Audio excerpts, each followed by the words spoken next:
Hi, thanks for making your way to the City of Bremerton Fire Marshal's webpage. I put together a number of videos. They're not a professional production, but I think they'll provide some good information.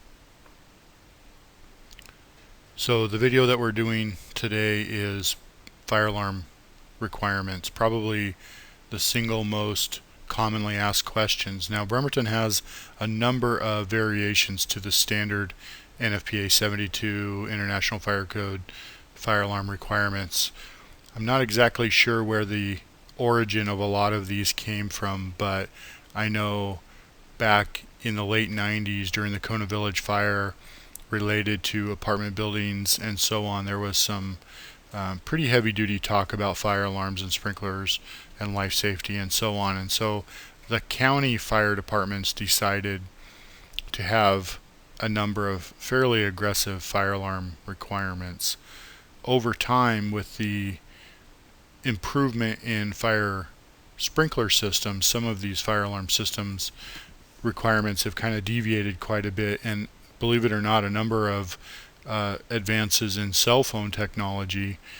Basically, nowadays, everybody has a cell phone. So when the primary tool of a fire alarm system is notifying the fire department, in addition to scene notification, obviously, some of the fire alarm provisions have kind of dwindled down over time. But Kitsap County and City of Bremerton still have some kind of unique fire alarm requirements, so that's for that's the topic of this particular video.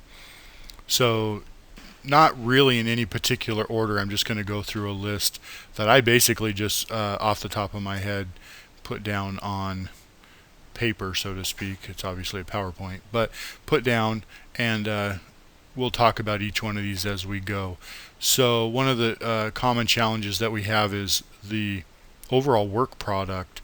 A lot of just flat garbage has been submitted both to the city and the county and surrounding jurisdictions, and in an effort to improve basically the fire alarm work product, we've instituted a NICET requirement for both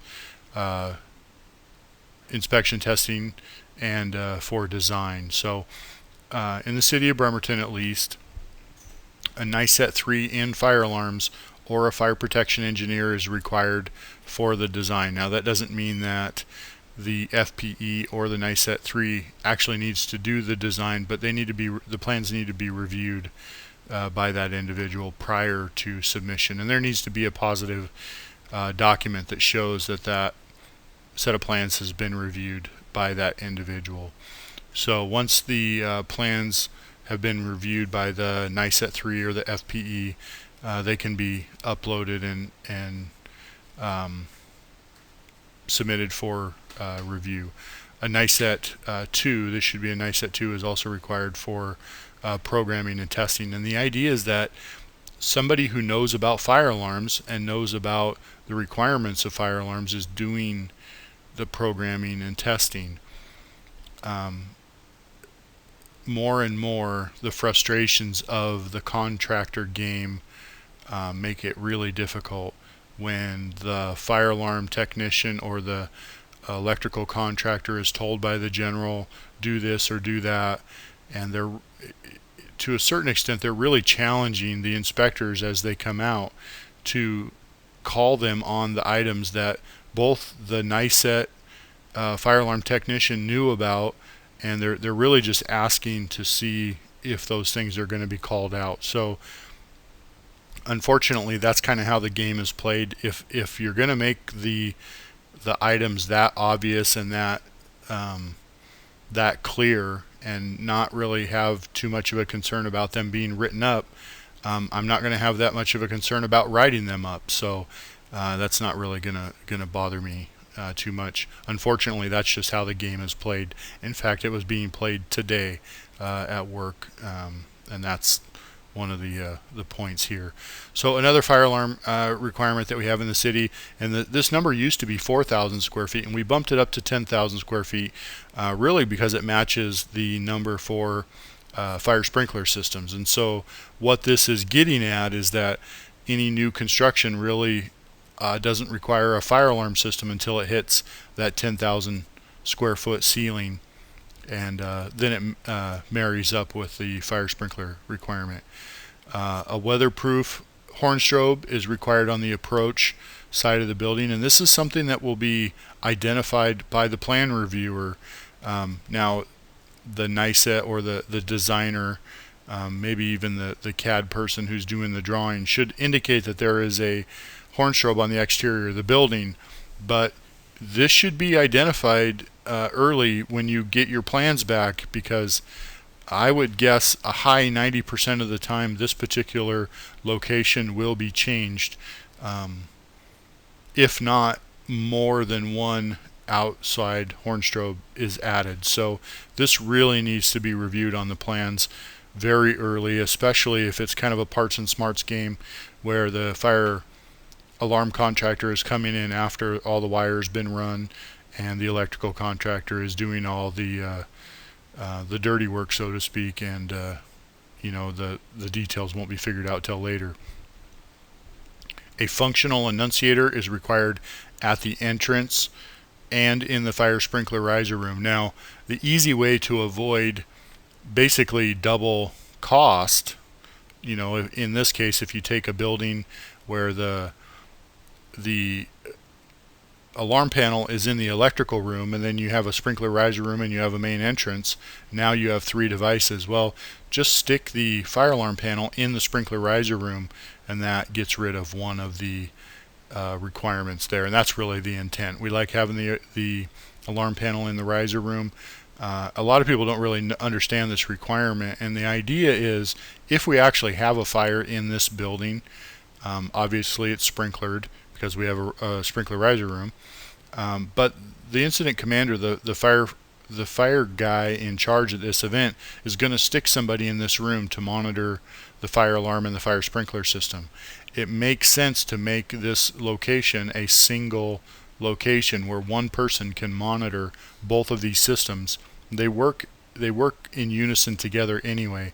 It makes sense that they're in one location. So it's not an intent to have another requirement, although that is kind of the take-home message, but it's just really trying to bring those two systems closer together so they can be watched during an event. Down below here we have a graphic annunciator is required in schools and high rises. So this requirement doesn't actually get implemented a whole lot, although we do actually have 2 schools right now that are installing graphic annunciators.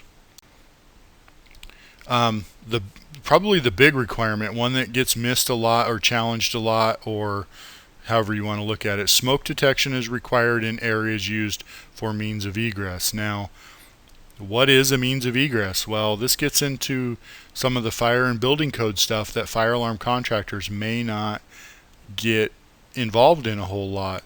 Oftentimes the fire alarm contractor is basically doing what they're told. The architect has laid this out, they're bidding to that, or the engineer has defined some of these areas, and you know what, I'm bidding on what I was told, and that's where they're doing that. We will absolutely be calling these out during plan review. You can almost guarantee, in fact I will guarantee, they'll be going back for revisions.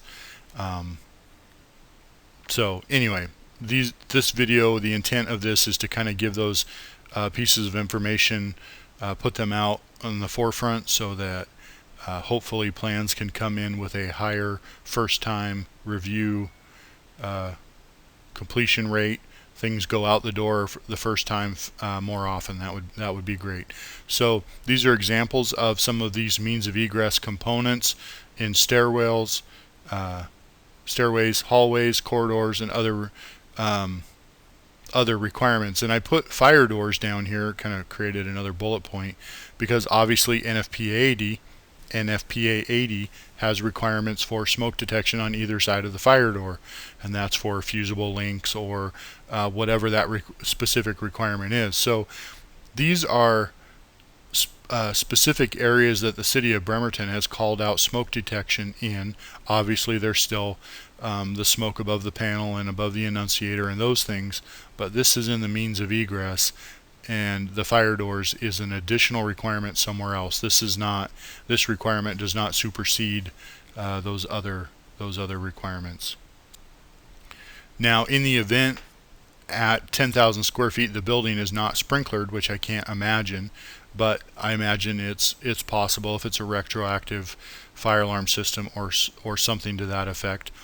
Heat detection would be required in all areas not covered by sprinkler heads or smoke detectors. So classrooms or whatever that would be, heat detection is required throughout the rest of those spaces. These are 100% coverage systems, so if it's not covered by smoke detection, it's covered by heat detection, and sprinkler heads are considered a form of heat detection. So when you get your fire alarm permit packet all set up, the very best way, and in fact I'm highly encouraging it, just short of requiring it, is through the Bremerton portal. There's going to be another video uploaded on that process. It's by far the best way to do it. It's very quick to get the permit packet submitted. It makes it very quick for it to be reviewed. It's a win-win for everybody. So some other requirements for submitting your fire alarm packet: there needs to be a digital copy. Now obviously when this requirement was written, the intent was that it would be submitted on a thumb drive or a CD or something like that. With the fire alarm system being submitted through the portal, obviously it's a digital submittal. It's a PDF when it gets uploaded. All the information from NFPA 72 and the IFC, there's a big checklist right in the fire code. Make sure you have all of those items. Your permit will be kicked back. I promise it. So just to ensure that your project is reviewed promptly, as we all appreciate, make sure that you cover all of those details in NFPA 72 and the IFC. Make sure your battery calculations are correct. Limited rounding of the numbers is always appreciated. When you're doing a brand new system, it makes it simple. When you have 18 amp hour batteries and you only need 4 amp hour, you know, the calculations don't need to be as accurate. But when you have a draw of 6.5 amp hour and you only have 7, and then halfway through the project you need to add some devices, having accurate numbers really becomes important. It ends up being an increase in panel size. You know, the difference between an increase in panel size, you know, an auxiliary battery compartment, something like that. So I always encourage, both in fire alarm and fire sprinkler, accurate calculations, whether it be battery or hydraulic calculations, whatever it be. Cut sheets are important, and probably the take-home message with cut sheets is, although their cut sheets generally can be an advertisement for the particular product, cross out whatever you're not using. If this is a speed game and you need your plans back as fast as you can, that is by far the simplest, easiest way to increase your, or to reduce your plan review time. Make the guesswork nil. Cross out any items that aren't being used on the cut sheets, even if they're included. Make sure there's a note on there for who reviewed the plans as a NICET 3 or an FPE. That will help expedite the process a little bit. And I made the note here that this is our only chance, the fire department's only chance to review these plans. Now, oftentimes the contractors or the designers, or let's say the school district or whoever owns the building, they've been looking at these plans for a very long time. So some of this becomes second nature. This is the fire department's only and first chance to look at these plans, and we're the ones that are going to need to deal with this in the middle of the night when the power's out. And so we have a general standard, not that we can't deviate from it a little bit for good reason, but as a general rule, there's no reason to not have an annunciator. I understand there's cost that goes with that, but in the big picture, the cost is a fairly limited item, although I understand that those things tend to stack up. But just have a little patience. This is the fire department's only chance to review these plans. We do have some standard requirements that we appreciate. So that's basically the fire alarm requirements. If you have any questions about specific fire alarm requirements that weren't discussed here in the video, shoot me a note and we'll get it figured out.